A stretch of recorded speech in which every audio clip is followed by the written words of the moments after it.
करोगे ना तो बेटा ये ऐसे ही नहीं होता, ये अलग अलग सब स्टेशन के माध्यम से होता है। कहाँ से होता है बेटा? सब स्टेशन के माध्यम से होता है। और बेटा यही सब स्टेशन के ऊपर क्या लगे हुए होते हैं? ये सारे सुरक्षा उपकरण लगे होते हैं जिसे हमें पढ़ना है।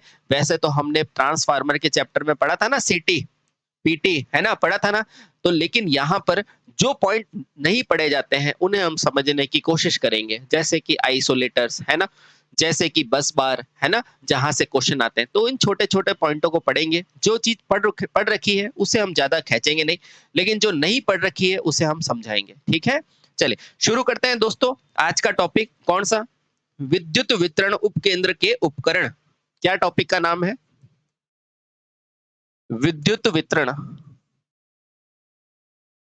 यानी कि इलेक्ट्रिकल डिस्ट्रीब्यूशन। विद्युत वितरण उपकेंद्र, उपकेंद्र यानी कि सब स्टेशन है ना, उपकेंद्र के उपकरण कि आखिर इन उपकरण, इस क्षेत्र में कौन कौन से उपकरण पाए जाते हैं, इन चीजों के बारे में हम एक एक करके चर्चा करेंगे। ठीक है बेटा, चलिए बहुत बढ़िया। तो आप खुद बताओ ये उपकरण कौन से होंगे? सर जैसा कि हमें ज्ञात है ये क्या होते हैं बेटा? उपकेंद्र यानी कि सब स्टेशन, अर्थात इसे, इन उपकरणों को बेटा सब स्टेशन का हिस्सा भी कहा जाता है। तो लिखना, इन सभी उपकरणों को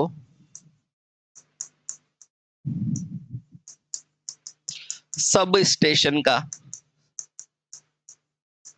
है ना, और सब स्टेशन ही बेटा क्या होता है? उपकेंद्र है ना, उपकेंद्र का या उपकेंद्र का हिस्सा कहा जाता है।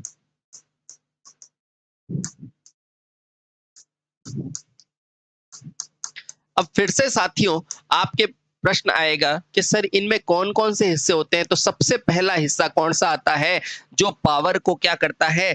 ट्रांसफॉर्म करने के लिए मदद करता है बेटा। वो क्या होता है? Power transformer. कौन सा होगा बेटा? Power transformer.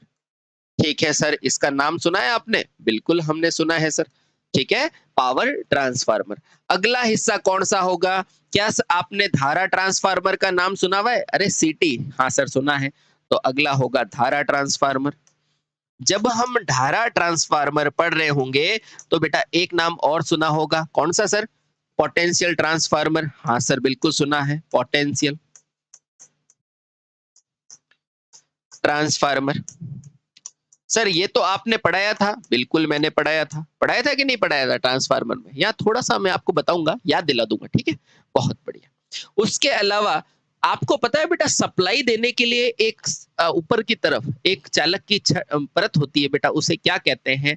उस कनेक्शन को बोलते हैं बस बार। क्या कहते हैं? बस बार। अच्छा, हाँ सर ये क्वेश्चन आता है, मुझे पता है। ठीक है, बस बार। ठीक है, अगला क्या होता है? अब बताओ, जब आपके पास इतने सारे चालक होंगे तो बेटा कोई ना कोई कुचालक भी होगा। तो आप बोलोगे अचालक का ग्रुप, है ना, अचालक। जो ट्रांसमिशन लाइन में हमने देखे थे ना, स्ट्रेन, सकल, पिन, ये सारे क्या है? इंसुलेटर है। तो उसी तरह के बेटा अचालक। ठीक है, इसके बाद दो दो केंद्र है, यानी कि ये ग्रुप और ये ग्रुप, इसको अलग करने वाला कौन होता है बेटा? कहते हैं आइसोलेटर। हाँ सर, आइसोलेटर का नाम सुना है, बिल्कुल सही, आइसोलेटर। आइसोलेटर, आइसोलेटर यानी कि अलग करने वाला। ठीक है, उसके अलावा और कौन से होते हैं? तो ध्यान रखना बेटा, अगला है सर्किट ब्रेकर। ब्रेकर थोड़ा ऊपर कर देता हूं, ये लो। अगला कौन सा पढ़ेंगे? Circuit breaker. बेटा जब आप सर्किट ब्रेकर को जान लेंगे तो आपको इसका एक और भाई समझना है, कौन सा? फ्यूज। अब इसको घर वाले फ्यूज मत समझ लेना, एमसीबी वगैरह, है ना। ये क्या है बेटा? फ्यूज। ठीक है, उसके अलावा बेटा ट्रांसमिशन में जो नियंत्रण करने के लिए या सेंस करने के लिए क्या होती है? रिले। और क्योंकि बेटा इसे प्रोटेक्शन के लिए बनाई जाती है तो इसे क्या कहते हैं? Protection relay. अगला क्या है? Protection relay. Protection relay. जब बेटा इस प्रोटेक्शन रिले को पढ़ लोगे, फ्यूज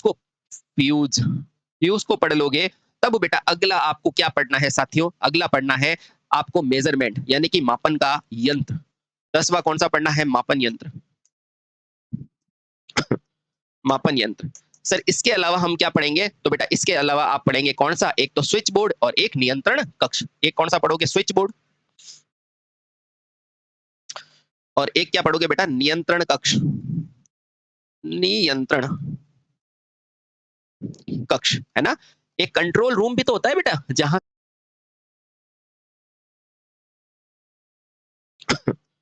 मापन यंत्र। सर इसके अलावा हम क्या पढ़ेंगे? तो बेटा इसके अलावा आप पढ़ेंगे कौन सा? एक तो स्विच बोर्ड और एक नियंत्रण कक्ष। एक कौन सा पढ़ोगे? स्विच बोर्ड, और एक क्या पढ़ोगे बेटा? नियंत्रण कक्ष। नियंत्रण कक्ष, है ना? एक कंट्रोल रूम भी तो होता है बेटा, जहां से सारी चीजें कंट्रोल की जाती है। एक बार इन्हें आसानी से देख लो, है ना? फिर एक एक करके मैं हर चीज को आपको समझाने की कोशिश करूंगा, ठीक है? तो चलो, वैसे तो आपको सबको पता है, पर पढ़ते हैं पावर ट्रांसफार्मर। आपको पता है ना बेटा कहाँ चलता है ये फुल लोड पर डिजाइन किया जाता है, ठीक है? पढ़ा है ना? बिल्कुल पढ़ा है। तो पहला पॉइंट लिखना, पावर ट्रांसफार्मर। जैसा कि मैंने आपको बताया बेटा, मैंने सब पढ़ा दिया है ना, मैं यहाँ सिर्फ आपको रिवाइज कराऊंगा, ठीक है? हाँ, इस चैप्टर में पावर ट्रांसफार्मर क्या होता है, सबसे पहले ध्यान रखना बेटा, इसका नाम क्या है? पावर ट्रांसफार्मर, ठीक है? ये करेगा क्या? आपको बताओ, सब स्टेशन पे क्या आएगी? जो उच्च वोल्टेज आ रही है उसको घटाएगा, है ना? तो लिखना, इसका प्रमुख कार्य, इसका प्रमुख कार्य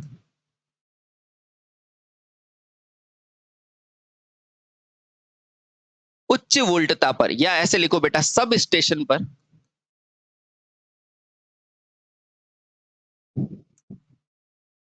उच्च वोल्टता को, यानी कि जो आपके ट्रांसमिशन लाइन से उच्च वोल्टेज आ रही है, वो उच्च वोल्टेज को क्या करना होता है बेटा? स्टेप डाउन करना होता है। स्टेप डाउन, अब आप समझ चुके हो ना बेटा, स्टेप डाउन पढ़ा है ना? बिल्कुल, स्टेप डाउन करना होता है। ये अगर पहला क्वेश्चन आएगा तो आप बता दोगे? बिल्कुल बता देंगे। दूसरा ध्यान रखना बेटा, क्या ध्यान रखोगे? पावर ट्रांसफार्मर हमेशा फुल लोड के लिए डिजाइन किया जाता है, पता है ना? हाँ, तो दूसरा क्वेश्चन क्या याद रखना है? पावर ट्रांसफार्मर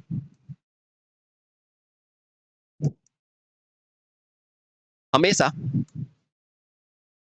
पूर्ण भार के लिए, पूर्ण भार के लिए डिजाइन किया जाता है, के लिए डिजाइन यानी कि बनाया जाता है। पढ़ा है ना आपको? बिल्कुल सही है, बनाया जाता है। यानी कि ऐसा समझा जाता है कि भैया हमेशा लोड कनेक्ट रहेगा, है ना? लोड यानी कि जहां मुझे सप्लाई देना है वहां भार कनेक्ट रहता है, ठीक है? ये है, और कोई मतलब नहीं। जैसे हम जो कनेक्टेड है ना, आम लोग बेटा, वो क्या है? वो कभी लाइट चलाएंगे, कभी नहीं चलाएंगे अपनी जरूरत से, लेकिन पावर प्लांट तो हमेशा चलते रहेंगे, उसे कहते हैं फुल लोड, ठीक है? बहुत बढ़िया, चलिए। अब ध्यान रखना, इन्हीं पावर ट्रांसफार्मर में किसका प्रयोग होता है? एक डिवाइस, टैप चेंजर का प्रयोग होता है ना? और बेटा ये क्वेश्चन पूछा जाता है तो लिखना, ओहो,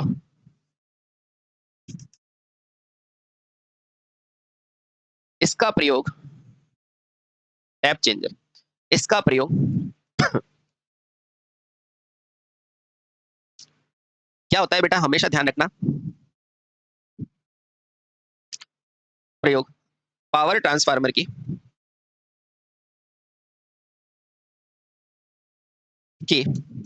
कौन सी साइड से? बेटा कभी भी प्राइमरी सेकेंडरी मत बोलना, ट्रांसफार्मर प्राइमरी सेकेंडरी जैसा कुछ नहीं होता है, ठीक है? तो क्या लिखोगे? पावर ट्रांसफार्मर की उच्च वोल्टता साइड से, उच्च वोल्टता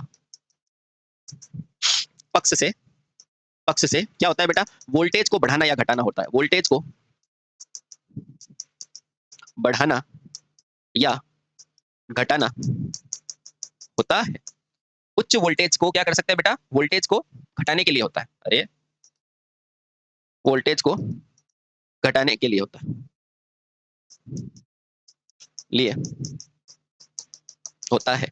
हमेशा ध्यान रखना बेटा कि आपको कभी भी पूछेगा ये टैप चेंजर, इसका मतलब क्या है? देखो, टैप चेंजर वास्तव में है क्या? देखना बेटा, ये कुछ भी नहीं है। अगर मान लो ये प्राइमरी है और ये सेकेंडरी है ना, ठीक है। अब मान लो बेटा इधर से इस तरह से टैपिंग काट दी जाती है, कैसे करोगे, इस तरह से, ठीक है। यानी कि जब यहाँ पर मुझे जरूरत होगी तो यहाँ से सप्लाई ले लूंगा, यहाँ से जरूरत होगी तो यहाँ से, और बेटा सप्लाई को क्या कर रहे हो, चेंज कर रहे हो, क्या कर रहे हो, चेंज कर रहे हो, इसलिए इसे क्या कहेंगे, टैप चेंजर बोला जाता है। उम्मीद करते हैं ये आपको समझ में आ जाएगा, ठीक है, बहुत सही। अब वोल्टेज को घटाने का मतलब क्या है सर, इसका मतलब ये भी कहा जा सकता है टैप चेंजर की मदद से, चेंजर की मदद से क्या होता है बेटा, आप कह सकते हो वोल्टेज को रेगुलेट भी किया जाता है, वोल्टेज को क्या किया जाएगा साथियों, रेगुलेट भी किया जाता है, रेगुलेट भी करते हैं। बेटा रेगुलेट का मतलब क्या होता है, तो आप सभी जानते हैं रेगुलेट का मतलब क्या है, नियंत्रण। अपन बोलते हैं ना भैया रेगुलेटिंग एक्ट इतना भारत में आया था, उसका मतलब क्या, वो नियंत्रण करने के लिए आया था, क्या करने के लिए, नियंत्रण। क्या समझ रहे हो, आप कहेंगे हाँ सर बिल्कुल हम समझ रहे हैं। इसका मतलब क्या है, हमें क्या याद रखना है, पावर ट्रांसफार्मर क्या होता है कि सर इसका प्रमुख कार्य सब स्टेशन पर उच्च वोल्टेज को घटाना, ठीक है। अब ये घटाओगे किसकी सहायता से, स्टेप चेंजर की माध्यम से हम ले लेंगे। ये टैप चेंजर लगेगा कहाँ बेटा, ऑप्शन आएगा प्राइमरी में, बोलना नहीं, सेकेंडरी में, आप बोलना नहीं, कहाँ लगेगा, हमेशा बेटा पावर ट्रांसफार्मर की उच्च वोल्टता साइड पर ही लगेगा, ठीक है। और वोल्टेज को बेटा इससे क्या कर सकते हैं, रेगुलेट कर सकते हैं, इतनी बात याद रखना, ठीक है। चलो इसके बाद दूसरा पॉइंट हमारा आता है धारा ट्रांसफार्मर, कौन सा आता है, धारा, चलिए जानते हैं आराम से। दूसरा लिखो, धारा ट्रांसफार्मर, क्या लिखोगे, धारा ट्रांसफार्मर। अच्छा मुझे अब सिंपल सा बताओ बेटा, मैंने आपको पढ़ाया भी है, धारा ट्रांसफार्मर होता क्या है सर, बाहर से जो उच्च गति उच्च मान की धारा आती है उसको क्या करना पड़ता है, पहले कम मान में चेंज करना पड़ता है, ठीक है, और फिर मापते हैं, ठीक है। धारा को कम माप में करोगे तो बेटा वोल्टेज बढ़ेगा, हाँ तो बेटा ध्यान रखना, मैंने आपको पढ़ाया भी है, इसमें कौन सा ट्रांसफार्मर यूज करते हैं, स्टेप अप। तो क्या लिखोगे, सबसे पहले उच्च वोल्टता परिपथ की धारा मापन में इसका प्रयोग होता है, तो लिखना इसका प्रयोग उच्च उच्च मान की धारा के मापन में होता है, मापन में होता है। अब आपसे पूछेगा किसकी, तो बोलना ट्रांसमिशन लाइन की, किसकी, ट्रांसमिशन लाइन की, क्लियर। आप कहोगे कैसे, तो अब आओ ऐसे, अब देखो बेटा मान लो यहां से आपकी एक सप्लाई जा रही है, ठीक है, तो ये क्या करेगा बेटा, पहले यहां से धारा लेगा, आप कहोगे हाँ, फिर बेटा ये ट्रांसफॉर्म करके क्या करेगा, अब यहां से बेटा बहुत ज्यादा एम्पियर की क्या आ रही है, करंट आ रही है ना, ये एम्पियर क्या है, बहुत ज्यादा है, ठीक है। सबसे पहले इस ट्रांसफार्मर द्वारा क्या करेगा, धारा के मान को घटाएगा। अब आप खुद बताओ बेटा, यहां धारा मेरे पास क्या है, ज्यादा है, मुझे यहां धारा क्या चाहिए, कम चाहिए। धारा तभी कम होगी जब मेरा वोल्टेज क्या होता है, ज्यादा होता है, पता है कि नहीं। इसीलिए बेटा यहां कौन सा ट्रांसफार्मर लेते हैं, तो स्टेप अप, कौन सा लेते हैं, स्टेप अप, ठीक है। धारा कम होगी तो वोल्टेज ज्यादा होती है, ठीक है, इसलिए बेटा क्या लेते हैं, स्टेप अप ट्रांसफार्मर, ठीक है। चलिए तो ध्यान रखना, क्लियर है ना, क्लियर है। तो इसका प्रयोग क्या होता है, उच्च मान की धारा का मापन करने के लिए, किसमें, ट्रांसमिशन लाइन में, ठीक है, बहुत बढ़िया। अगला क्या होता है, अगला होता है विभव ट्रांसफार्मर। क्या होता है बेटा, सीटी के बाद पीटी, है ना, तो लिखो इसे, इसे सीटी भी कहा जाता है। और वैसे आप पढ़ते ही हैं टोंग टेस्टर वगैरह, है ना, क्लिप ऑन, ठीक है। अभी सिर्फ ट्रांसमिशन लाइन में वापस रिवाइज हो रहा है आपका, ठीक है। चलिए तीसरा, सर तीसरा कौन सा है, तो तीसरा होता है बेटा पावर ट्रांसफार्मर। कौन सा होता है, पावर पावर ट्रांसफर नहीं, पोटेंशियल ट्रांसफार्मर, पोटेंशियल ट्रांसफार्मर। अब देखो बेटा पोटेंशियल शब्द कहां से चालू होता है, तो आप बोलोगे पी से, तो बेटा इसे पीटी भी कहा जाता है। तो क्या लिखोगे, पहला पॉइंट, इसे पीटी यानी कि पोटेंशियल ट्रांसफार्मर भी कहा जाता है, ठीक है, आराम से। इसका प्रयोग कहां होगा, तो उच्च वोल्टेज परिपथ में वोल्टेज के मापन के लिए होता है। तो लिखना इसका प्रयोग पारेषण लाइन की यानी कि ट्रांसमिशन लाइन की, पारेषण लाइन की उच्च वोल्टता को, उच्च वोल्टता को मापने में होता है, मापने में होता है। सर इसे कैसे याद करेंगे, मैं याद कराऊंगा ना, इधर आओ। ये ट्रांसमिशन लाइन है, अब मुझे बताओ यहाँ का वोल्टेज मान लो वी है, ठीक है। अच्छा मुझे सिंपल सा ये बता दो साथियों, मुझे सिंपल सा ये बता दो, आप ज्यादा वोल्टेज मापोगे सेकेंडरी में या कम वोल्टेज मापोगे, तो आपको पता है बेटा सेकेंडरी में मापने के लिए मुझे कम ही वोल्टेज चाहिएगा, है कि नहीं। तो कम वोल्टेज चाहिएगा यानी कि यहाँ का वोल्टेज ज्यादा होगा, मुझे यहाँ का वोल्टेज क्या करना है, कम करना है। तो बेटा यहाँ क्या होता है, स्टेप डाउन। तो ध्यान रखना इसमें ट्रांसफार्मर कौन सा लोगे, स्टेप डाउन, ठीक है। ये क्वेश्चन पूछा जाता है बेटा, भूलना मत, है ना। वैसे तो आप अब सब एक्सपर्ट हो, सीख चुके हो, ठीक है। समझ चुके हो ना? तो लिखना इसमें step down, step down transformer प्रयोग में लेते हैं, प्रयोग में लेते हैं। क्लियर? आप कहोगे हाँ सर क्लियर। ठीक है, चलिए बहुत बढ़िया। इसके बाद अगला जो हमारा इंपॉर्टेंट आता है वो कौन सा आता है, क्या नाम है इनका? अगला आता है बेटा कौन सा? बस बार। सर इसका नाम बहुत सुना है, बिल्कुल सुना होगा, है ना? तो अगला लिखो चौथा बस बार, बस बार। मुझे बताओ बस का मतलब क्या होता है? अगर यहाँ एक बस खड़ी है, इसका मतलब क्या है? यहाँ बहुत सारे लोगों को ये बैठा के आगे ले जा रही है ना? यानी कि यहाँ ऐसी कोई बार होगी बेटा जो सब स्टेशन के सारे इक्विपमेंट को सप्लाई दे रही होगी। मान लो बेटा यहाँ पर कोई जनरेटर है, यहाँ पे भी कोई जनरेटर है ना? यहाँ पे भी कोई भी मशीन मान लो, चलो जनरेटर नहीं मशीन मान लेता हूँ, ठीक है? मान लो यहाँ कोई मशीन है, यहाँ कोई भी मशीन है और यहाँ कोई भी मशीन है, ठीक है? अब देखना बेटा, ये तीनों मशीन है, ठीक है? अच्छा, इसको भी मैंने चलाया, प्राइम मूवर से दी मैंने गतिज ऊर्जा, ठीक है? इसको भी दी और इसको भी दी। बेटा इससे विद्युत निकली, इससे भी विद्युत आई, इससे भी आई और ये विद्युत कहाँ से कनेक्ट हो गई बेटा? एक बस बार से कनेक्ट हो गई। किससे कनेक्ट हो गई? बस बार से। ये क्या है? बस बार है, ठीक है? ये वास्तव में क्या है बेटा? एक बस बार है, इससे ये कनेक्ट हो गई। अब ध्यान रखना बेटा, यहाँ से जो ऊर्जा उत्पादित होगी ना, वो यहाँ से जाएगी, यहाँ से जाएगी, यहाँ से, और बेटा यही कनेक्शन आगे से ये आगे की तरफ क्या चली जाएगी? धारा। यही बस बार होती है जो ट्रांसमिशन लाइन में सभी उपकरणों को क्या करके रखती है? कनेक्ट करके रखती है। चीजें क्लियर हुई? इसका मतलब क्या है? तो बोलना बेटा, या फिर बेटा इसका प्रयोग एक तो ऊर्जा देने के लिए भी हो सकता है और एक इसके लिए भी हो सकता है कि जो डिवाइस काम रहे हैं बेटा इनको ऊर्जा दे भी सकता है, यानी कि दोनों ही काम है, ठीक है? ठीक है, तो बस बार क्या करेगा? ऊर्जा दे भी सकता है और ले भी सकता है, इसलिए प्रमुख उपकरण है, ठीक है? तो यहां से हम क्या समझेंगे? यहां से हम ये समझेंगे साथियों कि विद्युत सब स्टेशन में विद्युत सप्लाई प्रदान करने के लिए जो चालक लगाया जाता है उसे क्या कहेंगे? बस बार, ठीक है? तो लिखना किसी सब स्टेशन पर सब स्टेशन पर विद्युत सप्लाई को विद्युत सप्लाई को क्या करने के लिए? सुनिश्चित करने के लिए, सुनिश्चित करने के लिए बेटा ये कौन सा चालक है? आप खुद देखो बेटा, यहां से इसके अंदर से धारा जा रही है कि नहीं जा रही है? आप कहोगे जा रही है। तो बेटा जहां से चालक होता है और उस चालक में क्या होती है? धारा, तो बेटा उसे क्या कहते हैं? धारावाही चालक। क्या कहते हैं बेटा? धारावाही चालक। उसे क्या कहते हैं? धारावाही चालक। समझ में आया? आया। तो बेटा ध्यान रखना, विद्युत सप्लाई को सुनिश्चित करने के लिए जिस धारावाही चालक का प्रयोग किया जाता है, जिस धारावाही चालक का प्रयोग किया जाता है, का प्रयोग करते हैं, उसे क्या कहोगे साथी? उसे बस बार कहा जाता है। उसे बस बार कहते हैं। उम्मीद करता हूं बेटा ये चीज आपको बहुत अच्छे से क्लियर हो गई होगी कि बस बार क्या होती है, ठीक है? यानी कि धारावाही चालक जो सप्लाई को सुचारू करता है, दे भी सकता है, ले भी सकता है। क्लियर? क्लियर। अब अगला क्वेश्चन क्या आता है? अगला क्वेश्चन आता है कि सर इसका आकार कैसा होता है? तो ध्यान रखना बेटा, ये वृत्ताकार भी हो सकती है, यानी कि बेटा ये इस तरह से वर्गाकार भी हो सकती है और बेटा इस तरह से ये आयताकार भी हो सकती है। क्लियर हुआ? हुआ। तो ध्यान रखना बेटा, यह बस बार क्या हो सकती है बेटा? वर्गाकार और आयताकार, ठीक है? अगला क्या ध्यान रखोगे? ये किसकी बनी होती है? ये इंपॉर्टेंट है। तो मुझे बताओ, बन तो कॉपर की भी सकती है, लेकिन कॉपर की क्यों नहीं बनाते? बेटा कॉपर में भले ही प्रॉपर्टी हो, लेकिन अपने को क्या करना पड़ता है? पारेषण लाइन को हल्का बनाना होता है और एल्यूमीनियम कॉपर की तुलना में क्या होता है? हल्का होता है। इसी उद्देश्य से हम क्या करते हैं? बस बार को इससे बनाते हैं, क्योंकि जितनी हल्की होगी ना बेटा उतना नीचे की तरफ भार कम पड़ेगा। क्यों? क्योंकि नीचे की तरफ बल लगता है ना, mg, है कि नहीं? इसीलिए। और कॉपर के और एल्यूमीनियम क्या होता है? अपेक्षाकृत हल्का होता है, ठीक है? तो लिखना बेटा, क्या लिखोगे? इसमें बस बार को क्या करते हैं बेटा? तांबे तथा एल्यूमीनियम का बनाया जाता है, लेकिन वर्तमान में अपन क्या करते हैं? मुख्यतः एल्यूमीनियम ही प्रयोग लेते हैं। तो लिखना 2 पॉइंट यहां से लिखना, बस बार को किसका बना सकते हैं बेटा? तांबे तथा एल्यूमीनियम का बनाया जा सकता है।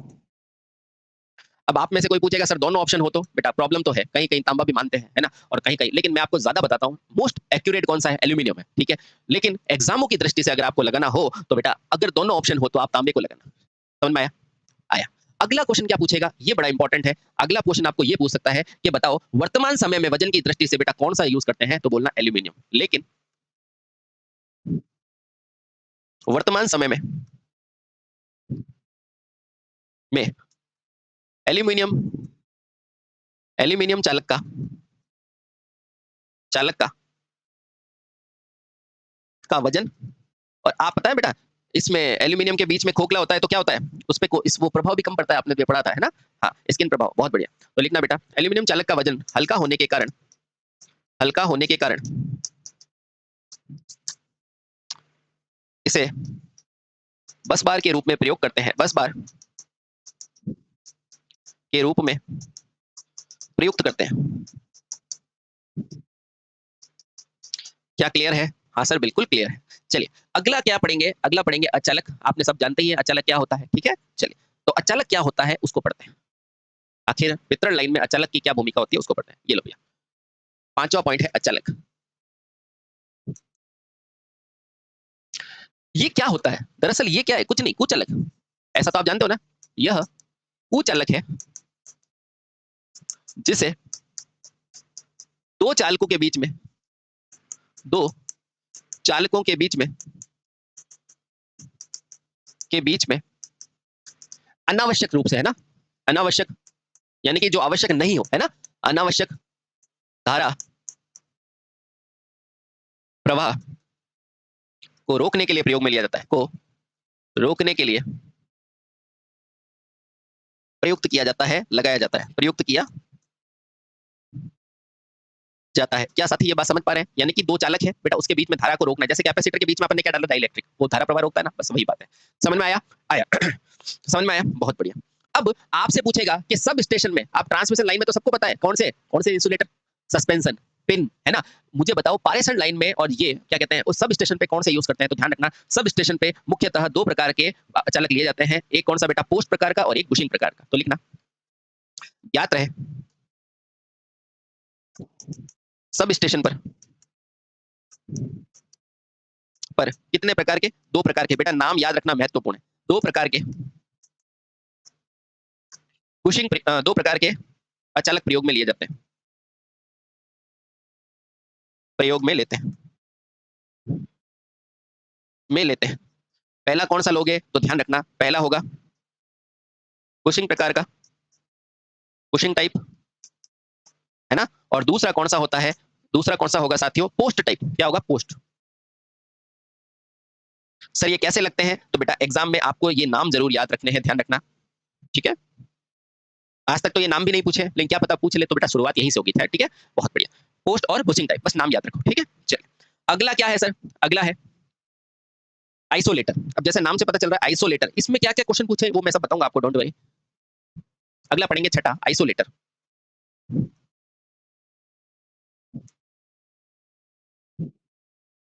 अच्छा, जैसा कि नाम से पता चलता है बेटा, ये क्या करेगा, आइसोलेट, अलग करना, ठीक है। तो लिखना, इसका प्रमुख कार्य, प्रमुख कार्य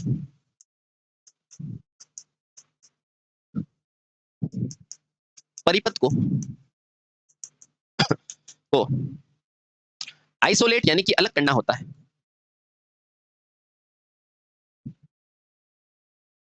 करना होता है। अब क्वेश्चन इंपॉर्टेंट है, क्या सर हर समय कर सकते हैं? नहीं बेटा, हमेशा नो लोड की स्थिति में। तो यहां से आपको क्या याद रखना है, ये याद रखना है बेटा, यह केवल नो लोड की स्थिति में प्रयुक्त किया जाता है। तो लिखना,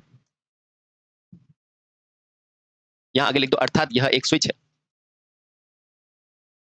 यह एक क्या है, स्विच है। बेटा पूछा जा सकता है, ये क्या है, एक स्विच है, स्विच है। अब यहां से आपको क्वेश्चन कौन से ध्यान रखने हैं, तो पहला लिखना, यहां से आपको क्वेश्चन क्या ध्यान रखना है कि यह उपकरण या यह स्विच बेटा हमेशा क्या होगा, केवल नो लोड की स्थिति में प्रयुक्त किया जाता है। तो लिखना, यह सदैव कौन सा, नो लोड, इसका मतलब क्या है, लोडहीन, यानी कि लोड के बिना, लोडहीन स्थिति में प्रयुक्त, स्थिति में काम में लेते हैं, काम में लेते हैं। क्या बेटा पहली चीज क्लियर हो गई, इसे हमेशा बेटा लोड की स्थिति में, यानी कि लोड के बिना, नो लोड, और बेटा यहां देखना लोडहीन लिखा है, यानी कि लोड के बिना काम में लेते हैं। इसका मतलब क्या है, इसका मतलब यह है साथियों कि नो लोड की स्थिति में इस क्या होता है बेटा, परिपथ को उच्च सप्लाई से क्या करता है बेटा, अलग करने वाला यह स्विच है, ठीक है। इसका मतलब क्या है, यह एक स्विच है जो बिना भार की स्थिति में, बिना भार की स्थिति में क्या करता है बेटा, उच्च वोल्टेज को अलग करता है, ठीक है। उच्च वोल्टता सप्लाई को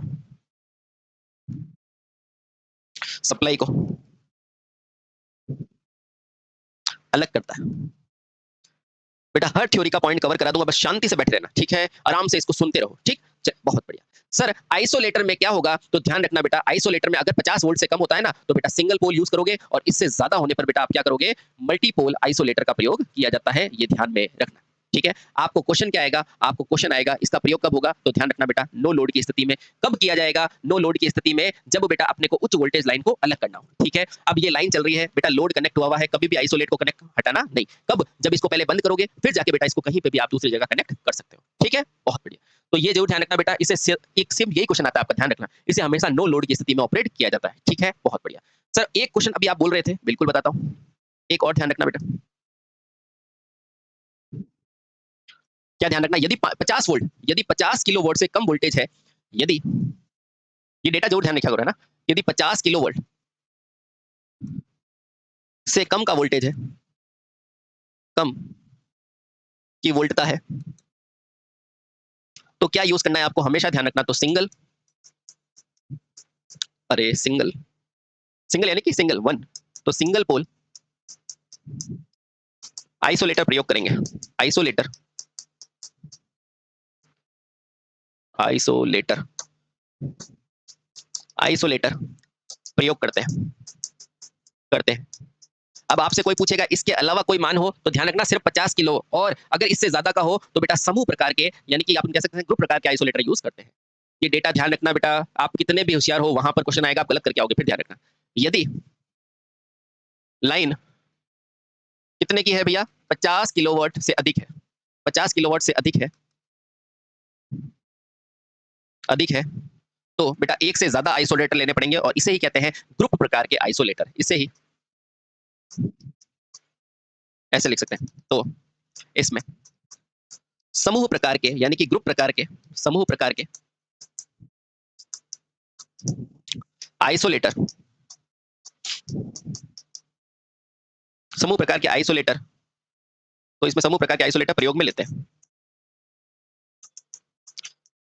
सर इसमें क्या क्या क्वेश्चन पूछेगा, एक पूछेगा आइसोलेटर क्या काम है, आइसोलेट करना, अलग करना, किसको, परिपथ को अलग करना, किससे, उच्च वोल्टता लाइन से। कब, जब नो लोड हो, अगर 50 किलो वोल्ट तक है तो सिंगल प्रकार का, अगर 50 से ज्यादा है तो समूह प्रकार का। याद हो गया पूरा टॉपिक, बस यही तो है। सीटी, सीटी मतलब करंट ट्रांसफार्मर, करंट लेनी है, करंट को कैसी बेटा, करंट मापनी है मुझे, अच्छा तो प्राइमरी में ज्यादा करंट है, सेकेंडरी में बेटा क्या है, कम है, वही तो मेजर करनी है। जब करंट कम है तो वोल्टेज ज्यादा, तो बेटा हमेशा सीटी में स्टेप अप और पोटेंशियल में स्टेप डाउन। याद हो गया ना, बस यही तो याद करना, आसान है सारी चीजें, ठीक है। आ जाओ। और पावर ट्रांसफार्मर मैंने आपको क्या बताया था, पावर ट्रांसफार्मर हमेशा फुल लोड पे डिजाइन करते हैं, ठीक है। आ जाओ। अगला क्या पढ़ाओगे सर, अगला पढ़ाऊंगा मैं सर्किट ब्रेकर। ये सर्किट ब्रेकर क्या होता है, ठीक है, तो आओ। सातवां प्रमुख तत्व क्या होता है बेटा, या समूह भाग कौन सा होता है, वो होता है circuit breaker, circuit breaker.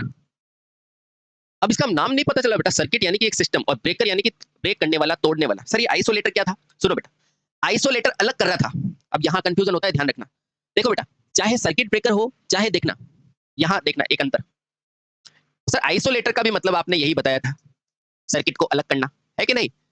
Circuit breaker का मतलब भी सर्किट को अलग करना, तो दोनों में फर्क क्या है बेटा, ये हमेशा नो लोड पे काम करता है बेटा, ये चीजों को ध्यान रखा करो। और ये किस में करेगा, सर्किट को ब्रेक करेगा ऑन लोड में, चालू लोड में भी कर सकता है, ठीक है, ऑन लोड। ये क्या है, एन ओ नो, और ये क्या है बेटा, ओ एन ऑन। ध्यान रखना बेटा, इतने छोटे से शब्द में आपकी चीजें गलत हो सकती है बेटा। सर्किट ब्रेकर हमेशा ऑन लोड पे काम कर सकता है, और ये बेटा हमेशा नो लोड पे काम करेगा, ठीक है, ओके।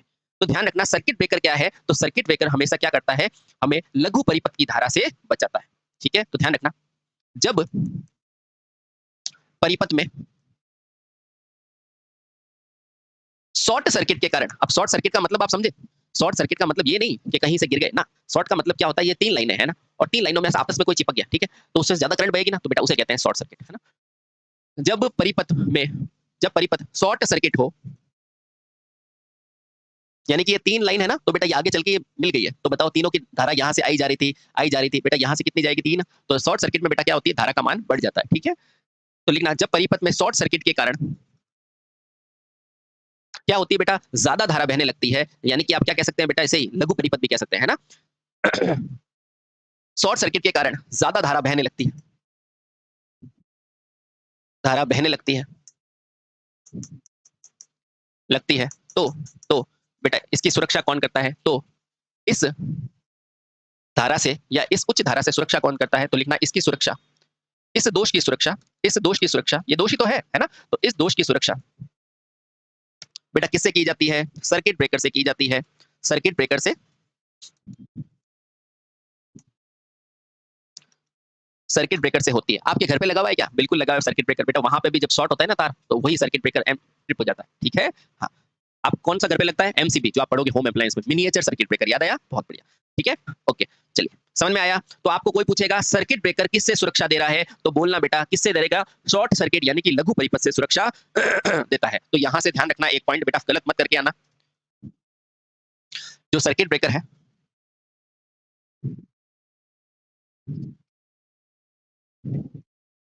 किससे देगा? लघु परिपथ। सर ये अभी तो आपने कुछ और बोला था बेटा, लघु परिपथ का नाम ही क्या होता है? शॉर्ट सर्किट, है ना? शॉर्ट सर्किट से सुरक्षा देता है। उम्मीद करता हूं बेटा यहां तक आपको चीजें समझ में आ गई होगी। इसके बाद कौन सा पॉइंट आएगा? तो इसके बाद आएगा साथियों आपका पॉइंट, देखो आपने कहां तक पढ़ लिया, सर्किट हो गया। अब पढ़ेंगे बेटा फ्यूज। क्या पढ़ेंगे? फ्यूज। तो अगला हम पढ़ेंगे फ्यूज। चलिए कौन सा नंबर है? 7 हो गया। 8वें नंबर पर हम क्या पढ़ेंगे? फ्यूज। सर फ्यूज को हम यूज करते हैं, बिल्कुल बेटा। पहले आप फ्यूज को यूज करते थे, लेकिन वर्तमान में इसको ज्यादा प्रयोग नहीं लेते। ठीक है? अच्छा, तो ध्यान रखना फ्यूज ये कौन से हैं? तो ध्यान रखना ये फ्यूज क्या करता है? ये ओवरलोड से सुरक्षा देता है। क्या करता है बेटा? ओवरलोड से। तो लिखना ट्रांसफार्मर हो या वितरण लाइन हो, उसमें ओवरलोड होने की, जो ओवरलोड होने से बचाने वाला उपकरण कौन सा होता है? वो यही होता है। तो लिखना ट्रांसफार्मर या वितरण लाइन में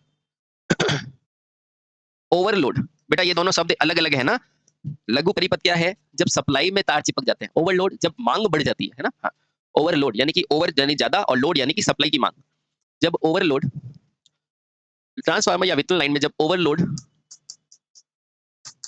होता है, तो इस दोष से सुरक्षा, इस दोष से सुरक्षा से सुरक्षा कौन देता है? फ्यूज देता है। फ्यूज देता है। उम्मीद करते हैं बेटा ये बात क्लियर हो गई होगी कि हमारे फ्यूज क्या करता है? ओवरलोड से सुरक्षा देता है। जबकि बेटा ये कौन होता है? Circuit breaker. ये किससे देता है? तो ये लघु परिपथ से सुरक्षा देता है। बोलो चीजें क्लियर हो गई? हाँ सर चीजें क्लियर हो गई। क्या इतनी सी चीज याद रह जाएगी? और ओवरलोड क्या होता है? सुनना बेटा, मान लो ये उपकरण है और यहां से बेटा आपकी सप्लाई आ रही है। ये सप्लाई के तार जो है तीनों आपस में जुड़ेंगे, तो बेटा ये क्या हो जाएगी? तो इसे कहते हैं बेटा क्या? लघु परिपथ यानी कि शॉर्ट सर्किट। लेकिन जब यहां से डिवाइस से जो धारा मांग रहे हो ना बेटा, ये है ना ज्यादा हो गए, ये कनेक्शन ज्यादा हो गए, तो इस लोड की बढ़ोतरी को क्या कहेंगे? ये क्या है? लोड है। और बेटा इसकी बढ़ोतरी को क्या कहेंगे? ओवरलोड। ये दोनों चीजें बेटा अलग अलग है। ठीक है? लघु परिपथ कहां से होता है? इनपुट साइड से होता है। और बेटा ये कहां से होता है? आउटपुट साइड से। ठीक है? इसके लिए अपन फ्यूज लेते हैं और इसके लिए अपन क्या लेते हैं? Circuit breaker. मैंने आपको बता दिया। अब कुछ महत्वपूर्ण चीजें हैं वो ध्यान रखना है बेटा, और टू द पॉइंट ध्यान रखना है कि फ्यूज बनता किससे। ठीक है? आओ तो अगला समझेंगे बेटा। फिर से अपना गोल्डन बॉक्स बनाओ और लिखो फ्यूज के लिए प्रमुख एलिमेंट कौन सा होता है? उसका गलनांक। तो लिखना फ्यूज का गलनांक सदैव कैसा होता है बेटा? सदैव निम्न होता है। सदैव निम्न यानी कि कम होता है। कम होता है बेटा, मत मिस करना, ये बहुत गोल्डन पॉइंट है। ठीक है? बहुत सही सर। और क्या याद रखना है? तो बताओ इसे कहां लगाओगे? आप खुद बताओ बेटा। ये रहा ओवरलोड, ये रहा लोड, और ये मेरा क्या हो गया है? ज्यादा हो गया है, ओवर हो गया है। तो आप खुद बताओ बेटा, आपको अगर मैं कहूंगा यहां लगाओगे, यहां लगाओगे, कहां लगाओगे? बताओ। तो आप खुद देखोगे बेटा, इसे हमेशा जो सब स्टेशन होगा ना, उसके उच्च वोल्टता साइड पे, यहीं पे तो लगाओगे ना? है कि नहीं? है ना? तो इसे कहां लगाया जाता है? इसे सब स्टेशन में उच्च वोल्टता साइड पर लगाया जाता है। ठीक है? तो लिखना बेटा इसे हमेशा सब स्टेशन पर उच्च वोल्टता साइड पर लगाते हैं। इससे यानी कि फ्यूज को, इसे सदैव सब स्टेशन पर, सब स्टेशन पर उच्च वोल्टता, उच्च वोल्टता छोर पर लगाते हैं। छोर यानी कि साइड, छोर पर लगाते हैं। क्या बेटा ये दोनों याद करने में आपको तकलीफ हुई क्या? आप कहोगे नहीं, बिल्कुल आसानी से याद हो गया। मैं बोलूंगा वेरी गुड। ठीक है? अब बताओ प्रमुख फ्यूज कौन सा है? तो आपको भी पता है बेटा, पूरे सब स्टेशन में सबसे बेस्ट प्रकार का फ्यूज कौन सा होता है? एचआरसी। इसको अपन डिटेल में पढ़ेंगे। अभी सिर्फ बेटा मैंने क्या बोला, इस चैप्टर में अपन सिर्फ रिवाइज करेंगे, क्योंकि ये चीज वापस आएगी तो फिर मैं पूरा उधर ही बताऊंगा ना, है ना? तो लिखना सब स्टेशन पर स्टेशन पर प्रयोग होने वाला प्रमुख फ्यूज बेटा कौन सा होता है, तो ध्यान रखना कौन सा होता है, एचआरसी। एचआरसी होता है। आराम से बताओ बेटा, इसकी फुल फॉर्म पूछी जाती है तो यहाँ स्टार पे लिख दो बेटा, हर दूसरे एग्जाम में पूछता है एचआरसी की फुल फॉर्म क्या होती है। तो लिखना बेटा एचआरसी की, एच मतलब क्या होता है, आप कहोगे हाई, या इंग्लिश में लिखो बेटा, एच का मतलब क्या होता है हाई, आर का मतलब क्या होता है रप्चरिंग, और सी का मतलब क्या होता है बेटा सर्किट। अब ये क्यों होता है मैं आपको जरूर बताऊंगा।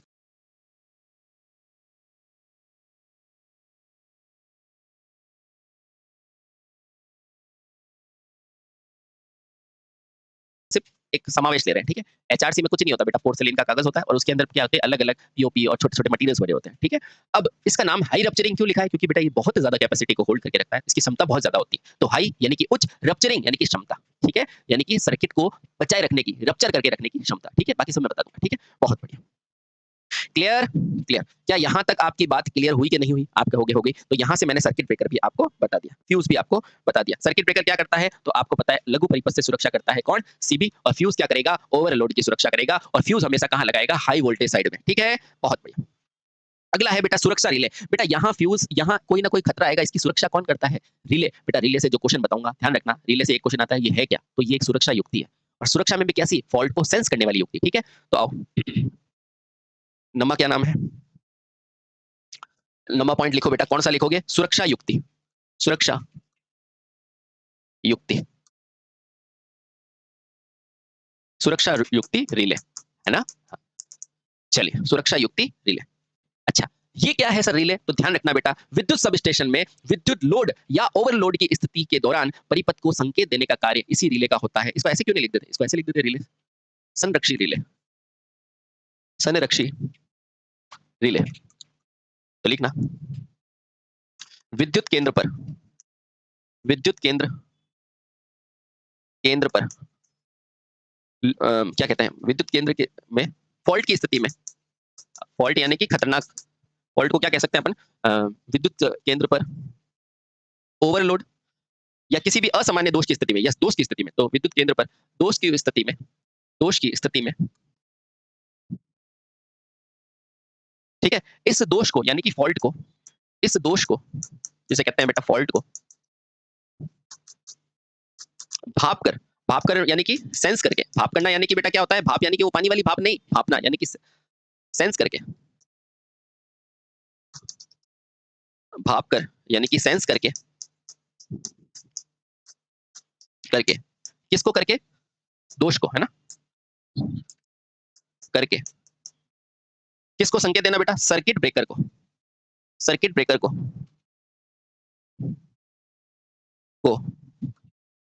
परिपथ से अलग होने की कमांड देना होता है, परिपथ से अलग होने का, होने की, परिपथ से अलग होने की सूचना देता है, देता है। मान लो बेटा आपके पास सारे सिस्टम लगे हुए हैं और सर्किट ब्रेकर बेटा क्या बिना रिले के चल सकता है, आंसर होगा नहीं, क्योंकि बेटा यही है जो जब भी दोष आएगा ना तो ये क्या बोलेगा, फटाफट से मैसेज देगा सर्किट ब्रेकर को, सर्किट ब्रेकर तू हट जा, है ना, वरना उड़ जाएगा। तो बेटा तुरंत सर्किट ब्रेकर क्या करता है, अपने कॉन्टैक्ट को खोल देता है और बेटा क्या करता है, परिपथ को अलग कर लेता है, इस तरह हमारा सिस्टम बच जाता है। तो मेन रोल किसका है, इस रिले का, और क्योंकि ये रिले क्या करती है, बचाव करती है, और हिंदी में इसी बचाव को क्या बोला जाता है, संरक्षण। तो संरक्षी नाम आया, क्यों, क्योंकि एडजेक्टिव है, ठीक है। समझ में आया, आया, थोड़ा बहुत आया, ठीक है, कोई दिक्कत नहीं। अच्छा, गौर से देखो बेटा, ये किसको संकेत दे रही है, तो आप कहोगे सर ये सूचना किसको दे रही है, बचाने की सूचना किसको दे रही है, सर्किट ब्रेकर को। और सर्किट ब्रेकर बेटा किससे किया, किससे बचाता है, तो आप कहोगे ओवरलोड से। आ गया समझ में, आ गया, पकड़ में आया, आया। इसका मतलब क्या है, ये बेटा क्या करता है, सर्किट ब्रेकर को क्या करती है, ओवरलोड की स्थिति में सुरक्षा प्रदान करती है, इसीलिए बेटा इसे क्या करते हैं, संरक्षी रिले। तो लिखना,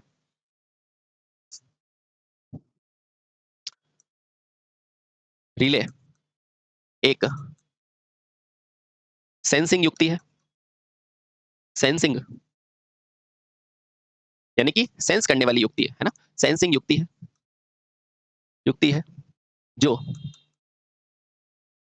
ओवरलोड की स्थिति में, दोष की स्थिति में, स्थिति में क्या होता है बेटा, सर्किट ब्रेकर को, सर्किट ब्रेकर को संकेत देती है, देती है। ठीक है, इसीलिए बेटा इसे क्या कहा जाता है, इसीलिए इसे संरक्षी रिले कहा जाता है, इसीलिए इसे क्या कहते हैं, संरक्षी रिले। बेटा एक बार पढ़ के जाओगे, फिर जब एमसीक्यू लगाओगे ना तो हर हिंदी वाली लाइन भी आपको साफ साफ दिखेगी। ठीक है, इसीलिए इसे संरक्षी रिले कहते हैं। बोलो बेटा समझ में आया? आप कहोगे 100% समझ में आ गया। ठीक है, आगे वाला क्या होता है, मापन यंत्र। आप सभी जानते हैं बेटा मापन यंत्र का मतलब क्या होता है, जो आपकी विद्युत की राशियों की गणना करता है। ठीक है, तो ये लिखाने की जरूरत है क्या? नहीं। तो अगला लिखो 10वां, मापन यंत्र। क्या होता है मापन यंत्र? तो लिखना, विद्युत केंद्र पर, विद्युत केंद्र पर विभिन्न भौतिक राशि। बेटा इनका नाम भौतिक होता है ना, भौतिक राशि। आपको कुछ पूछेगा कि भौतिक राशि कौन कौन सी होती है, तो बोलना जैसे, जैसे धारा, वोल्टता इत्यादि की गणना करने वाले यंत्र, इत्यादि की गणना करने वाले यंत्र, वाले यंत्र क्या कहलाते हैं साथी? मापन यंत्र कहलाते हैं। और मापन यंत्र का चैप्टर हमने बेहतरीन तरीके से किया है, पढ़ा है ना, बिल्कुल बढ़िया। मापन यंत्र कहलाते कहलाते हैं, पढ़ा है ना आपने मापन यंत्र, बिल्कुल वही है। ठीक है, बहुत बढ़िया। लास्ट के अंदर क्या होता है, लास्ट के अंदर क्या है, लास्ट है या लास्ट सेकंड है? ओहो, लास्ट बेटा आपको क्या समझना है, कौन सा? Switch board. और एक क्या पढ़ना है, नियंत्रण कक्ष। बहुत बढ़िया। आपके लिए स्विच बोर्ड के अंदर बहुत प्यारे क्वेश्चन बनते हैं कि भैया स्विच बोर्ड बनता किससे? ठीक है, स्विच बोर्ड यानी कि जहां पर बेटा सारे के सारे कनेक्शन जुड़े हुए रहते हैं, है ना, और ये स्विच बोर्ड में होते हैं, और स्विच बोर्ड खुद कहाँ होता है, नियंत्रण। ठीक है, तो अगला लिखोगे 11वां, स्विच बोर्ड। बहुत आसान है, switch board to the point पढ़ाऊंगा, है ना।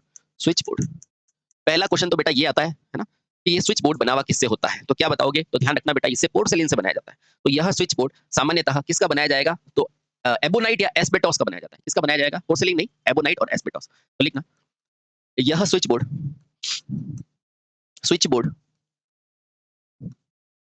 सामान्यतः यानी कि जनरली किसका बनाओगे बेटा? एबोनाइट, एबोनाइट, है ना, ये एक पदार्थ है बेटा, इसको कूचालन में पढ़ना, पूरा पढ़ा है मैंने ना। एबोनाइट तथा एस्बोटस में, एस्बोटस, एस्बेटॉस से बनाते हैं। किससे बनाएंगे भैया? सामान्यतः किससे बनाओगे? एबोनाइट या एस्पेटाइट, ये दोनों ही कुचालक पदार्थ होते हैं ना, करंट नहीं आया ताकि। ठीक है, वो नहीं पढ़ा था क्या जब एबोनाइट की छड़ को रेशम से रगड़ा था, याद है? हाँ, बस वही है कुचालक। ठीक है, बहुत बढ़िया। तो इसका मतलब क्या है कि जब इन्हें किससे बनाओगे? इसमें। अब देखो बेटा, इस स्विच बोर्ड पर होते क्या है, तो ध्यान रखना बेटा, इस स्विच बोर्ड में जो भी अलग अलग तरह की मोटर्स है, रिले हैं, उन सबके क्या लगे होते हैं? नियंत्रक, कंट्रोलर लगे होते हैं। तो यहां से इंपॉर्टेंट आता है इसका कार्य। इन स्विच बोर्डों पर, इन स्विच बोर्ड पर, स्विच बोर्ड पर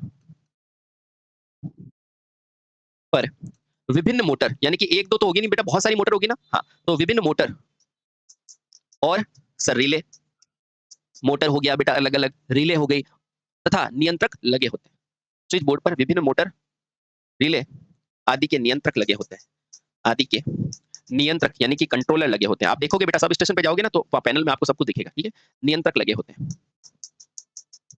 नियंत्रक लगे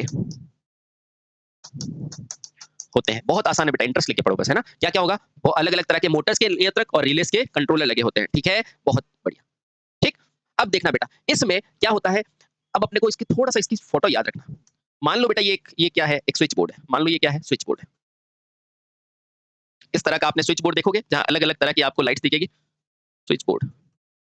अब आपसे क्वेश्चन पूछता है इसमें ऊपर की तरफ क्या लगा होगा, तो बोलना बेटा इसमें इंडिकेटर यंत्र के ऊपर की तरफ लगे होते हैं। इसमें सबसे ऊपर वाले भाग पे क्या लगा होता है, ये पूछेगा, तो बोलना बेटा सबसे ऊपर वाले भाग पे इस तरह से बेटा ऐसे गोल गोल लाइट्स लगी होगी, आप कभी भी जाके देखना, है ना। इस लाइट को क्या बोलते हैं बेटा? Indicator, indicator. और बेटा इंडिकेटर को क्या बोला जाता है? सूचक बोला जाता है। देखना, आप लाइव देखोगे बेटा कि इस तरह से लाइट्स होगी अलग अलग तरीके की, यानी कि आपको ऐसी लाइट्स होगी, कोई येलो कलर की जल रही होगी, है ना, कोई इस तरह से रेड कलर की जल रही होगी। ठीक है, मतलब अलग अलग तरीके से इस तरह से लाइट चल रही होगी, कोई व्हाइट ही होगी, है। मतलब यहाँ अलग अलग जो भी उनका नोटिफिकेशन होता है ना, उस हिसाब से लाइट चल रही होती है। ठीक है, अब क्योंकि ये लाइट्स क्या कर रही है बेटा? इंडिकेट कर रही है, इसीलिए बेटा इसे क्या कहा जाता है? इंडिकेटर कहा जाता है। उम्मीद करते हैं यहाँ तक आपको चीजें समझ में आ रही होगी। तो पहला और सबसे ऊपर वाला भाग क्या कहलाता है? इंडिकेटर। सर बीच वाला क्या कहलाएगा? तो बीच वाले भाग को बेटा कहते हैं नियंत्रक, नियंत्रक, ये पूछा जाता है ना, कंट्रोलर। नियंत्रक या बेटा इसको क्या बोला जाता है, कंट्रोलर। ठीक है, यानी कि आप इस तरह के हैंडल नहीं देखते हो, आप वो लगे होते हैं। ठीक है, और बेटा इसके नियंत्रक और रिले और साधारण कुंजियां कहाँ होती है, नीचे की तरफ बेटा आप इस तरह से हैंडल देखोगे, इस तरह से हैंडल लगे होते हैं। समझ में आया? तो लिखना यहाँ पे सबसे नीचे की तरफ बेटा क्या होती है, साधारण कुंजियां, यानी कि साधारण जो भी कुंजी है, ये क्या है, हैंडल है। ठीक है, आप देखना ये सेट मिल जाएगा, है ना, आपको तुरंत पता चल जाएगा ये स्विच बोर्ड है। तो यहाँ क्या होगी, साधारण कुंजी, कुंजी नहीं कुंजी, कुंजी यानी कि जो नॉर्मल की होती है, चाहे फ्यूज हो, चाहे रिले हो, सर्किट ब्रेकर हो, उनकी कुंजी होगी, है ना। और उसके अलावा क्या होगी, उसके अलावा आप कह सकते हो रिले एवं रिले। बेटा क्या इतना छोटा सा जवाब दे दोगे मुझे, है ना, कि सबसे ऊपरी भाग पे कौन कौन सा क्या होता है, जल्दी बताओ। एक स्विच बोर्ड में ऊपरी भाग पर क्या होता है, तो बोलना इंडिकेटर। ठीक है, इंडिकेट करने वाली बेटा क्या होती है, लाइट्स लगी होती है। सेकंड, ये ऊपरी भाग है और बेटा इस भाग को क्या बोला जाता है, मध्य भाग बोला जाता है। और मध्य भाग पर क्या होती है, तो बोलना नियंत्रक यानी कि कंट्रोलर लगे होते हैं। और सबसे निचले भाग पे क्या होते हैं बेटा, इस भाग को बोला जाता है निचला भाग। और इस निचले भाग पर बेटा साधारण कुंजियां होती है और उसके अलावा रीले लगे होते हैं। ध्यान रखना बेटा, ये स्विच बोर्ड इस तरह का आपको दिखाई देगा। Clear clear. और लास्ट के अंदर बेटा क्या आता है, आपका नियंत्रण होता है, नियंत्रण कक्ष। बेटा जैसे कक्ष में हम रहते हैं वैसे ये सारे इक्विपमेंट उस कक्ष में रहते हैं ना। तो लिखो अगला क्या है, अगला है 12वां और वो है नियंत्रण कक्ष। जल्दी से बताओ बेटा इस नियंत्रण कक्ष में क्या क्या होंगे। तो सर अब हम अच्छे से जान पाए हैं कि भैया विद्युत सब स्टेशन में पैनल हो, स्विच बोर्ड हो, बैटरियां हो, सब कहाँ मिलती है, नियंत्रण कक्ष में मिलती है। तो लिखना एक विद्युत कार को यानी कि इलेक्ट्रीशियन को, यानी कि इलेक्ट्रीशियन को क्या क्या बेटा, अभी आपने क्या पढ़ा था, चाहे आपको स्विच बोर्ड ढूंढना हो कि भैया स्विच बोर्ड कहाँ है, तो सीधे कहाँ चले जाओ, नियंत्रण कक्ष में, कंट्रोल रूम में। ध्यान रखना बेटा, वहां जाने के बाद पूछना मत कहाँ है कहाँ है कहाँ है, तो कंट्रोल रूम में होता है। ठीक है, क्या क्या होंगे, तो सबसे पहले होगा आपका स्विच बोर्ड, और क्या होगा, अलग अलग तरह के पैनल, और उसके अलावा जितनी भी प्रकार की बैटरियां होती है, देखने बेटा अलग अलग प्रकार की बैटरियां होती है सप्लाई के लिए ना, तो बैटरियां आदि सभी महत्वपूर्ण चीजें एक विद्युत कार को, चाहे स्विच बोर्ड हो, पैनल हो, पैनल यानी कि एक जैसे ये पैनल चल रहा है ना जिसके ऊपर मैं लिख रहा हूँ वैसे पैनल, बैटरियां हो, यह सभी कहाँ मिलती है, सब स्टेशन में, स्टेशन में कहाँ मिलेगी, नियंत्रण कक्ष में मिलेगी। बेटा ये इसलिए बताया जाता है ताकि वहां जाके आप ढूंढो नहीं, नियंत्रण कक्ष में मिलती है, नियंत्रण कक्ष में यानी कि कंट्रोल रूम में मिलती है। उम्मीद करता हूं कि बेटा इसके जो सब स्टेशन के जितने भी पार्ट थे मैंने आपको बताया कि ये कहाँ कहाँ मिलते हैं। ठीक है, और इसके अंदर क्या क्या होता है, सीटी होता है, पीटी होता है। उसी तरह से बेटा आपको याद रखना है कि स्विच बोर्ड खुद कहाँ मिलता है, नियंत्रण कक्ष में। स्विच बोर्ड में ऊपर की तरफ क्या होते हैं, तो इंडिकेटर्स, बीच में क्या होता है, तो आपको ध्यान होना चाहिए कंट्रोलर, और नीचे क्या होते हैं, रीलर और जनरल स्विच, है ना। उसके अलावा आपको पता चलेगा बेटा अगले वीडियो में ये सब स्टेशन खुद कितने प्रकार के होते हैं। ठीक है, और उसके बाद फिर अपन इसको थोड़ा थोड़ा और पढ़ेंगे कि भैया अलग अलग प्रकार के फीडर्स, डिस्ट्रीब्यूटर वगैरह। ठीक है, फिर मिलते हैं, थैंक यू सो मच, जय हिंद।